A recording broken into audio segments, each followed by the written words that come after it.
So hey guys, welcome back to Sai ware 012. ఇవాళ మనం వచ్చేసి ఖమ్మంలో ఉన్న లలితాదేవి టెంపుల్కి అయితే వచ్చాము. ఈ టెంపుల్ చరిత్ర అయితే తెలుసుకుందాం.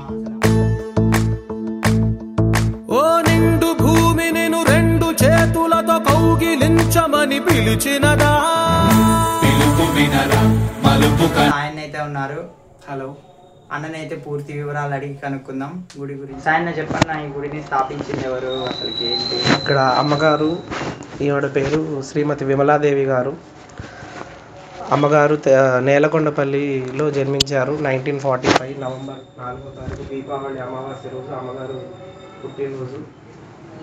అమ్మ తన చిన్నప్పటి నుంచి లలితాదేవి ఉపాసన చేస్తూ ఉండేవాళ్ళు. 9 ఏళ్ల వయసులోనే తనకి అనసూయాదేవి అని తన గురువు గారు బాపట్ల దగ్గర ఉన్న తన గురువు గారి చేత మంత్రోపదేశం జరిగింది. ఆ రోజు నుంచి ఇప్పటి వరకు తను ప్రతి క్షణం లలిత సహస్రనామ పారాయణ చేస్తూ ఉండేది. కొన్ని కోట్ల సార్లు లలిత సహస్రనామ పారాయణతో అమ్మవారి దివ్య మంగళ స్వరూపాన్ని తను చూడగలిగే అదృష్టం తనకు దొరికింది. తన చేతి మీదుగా ఇక్కడ లలిత అమ్మవారి ప్రతిష్ట జరిగింది. ఇక్కడ ప్రాణ ప్రతిష్ఠ చేసే సమయంలో అమ్మవారిని విగ్రహాన్ని ధాన్యాదివాసం, జలాదివాసం, క్షీరాబ్దివాసంలో ఉంచి ఎన్నో దీపధూప నైవేద్యాలతో, సహస్ర కుంకుమార్చనలతో, కోటి కుంకుమార్చనలతో హోమ యజ్ఞాదులు చేసి అమ్మవారిని ప్రాణ ప్రతిష్ఠ చేయడం జరిగింది. అలా ప్రతిష్ఠ చేసేటప్పుడు గణపతి సత్యనారాయణ స్వామీజీ వారు తన దివ్య మంగళ స్వరూపమైన తన శిరస్సు నుంచి శ్రీచక్రాన్ని తీసి ఆ మేరు శ్రీచక్ర యంత్రాన్ని అమ్మవారి కింద వేసి ఆ తర్వాత లలిత అమ్మవారిని లక్ష్మీ గణపతిని ప్రతిష్ఠ చేశారు. ఆ తర్వాత లక్ష్మి, సరస్వతి, ఆంజనేయ స్వామి, బాబా వీరంతా భక్తుల ద్వారా ఇక్కడికి చేరారు. ఈ ముత్యాల మండపం కూడా అమ్మగారు తన చేతులతో తానే డిజైన్ చేశారు. మణిద్వీప వర్ణనలో అమ్మవారు ఎలా ఉంటుందో ఆ విధంగానే ఇక్కడ మండపం నిర్మించమని అమ్మగారికి ఆదేశం ఇవ్వగా తను 4 నెలలు కష్టపడి తన స్వహస్తాలతో అల్లిన ఈ ముత్యాల మండపంలో అమ్మవారు పూజలు అందుకుంటూ ఇన్నేళ్లు నిర్విఘ్నంగా పూజలు జరిపించుకుంటుంది. ఇక్కడ నరసింహస్వామి కూడా రాజ్యలక్ష్మి సమేతంగా వెలిశారు.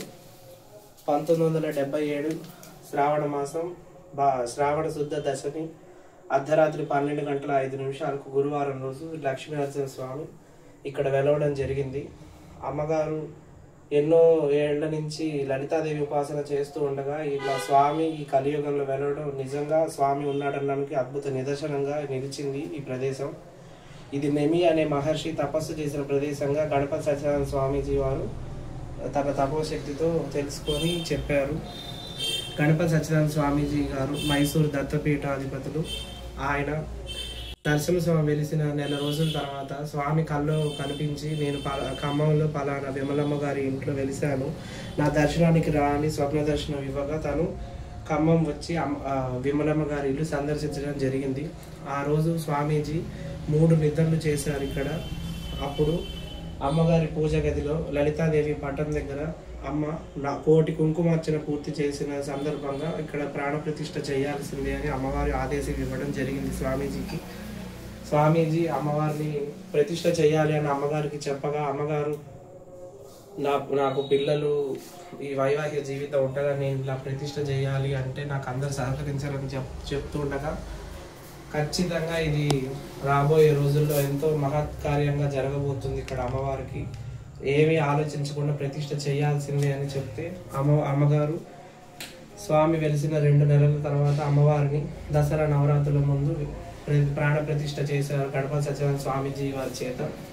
కోటి కుంకుమార్చన పూర్తి చేసి ఎంతో మంది భక్తులతో ఇక్కడ అమ్మవారికి నిత్య అన్నదానంతో, నిత్య కుంకుమార్చనతో, అమ్మవారికి వస్త్రదానం, అన్నదానంతో ఎంతో శాంతియుతంగా ఇక్కడ అమ్మవారికి అన్ని కార్యక్రమాలు 44 సంవత్సరాలుగా నిర్విఘ్నంగా జరుగుతూ ఉన్నాయి. అమ్మవారు ఎంతో మంది భక్తులకి నిదర్శనంగా నిలిచి ఎంతో మందికి తన మహిమను చాటి పరదేవతగా ఇక్కడ పూజలు అందుకుంటుంది. ఇన్ని ఏళ్లగా ఏ రోజు కూడా అమ్మవారికి కట్టిన చీర మళ్ళీ కట్టకుండా ప్రతి శుక్రవారం కొత్త చీరతో, కుంకుమార్చనలతో, సహస్ర పూజలతో, దీపాలంకరణలతో అమ్మవారికి నిర్విఘ్నంగా పూజలు జరుగుతున్నాయి.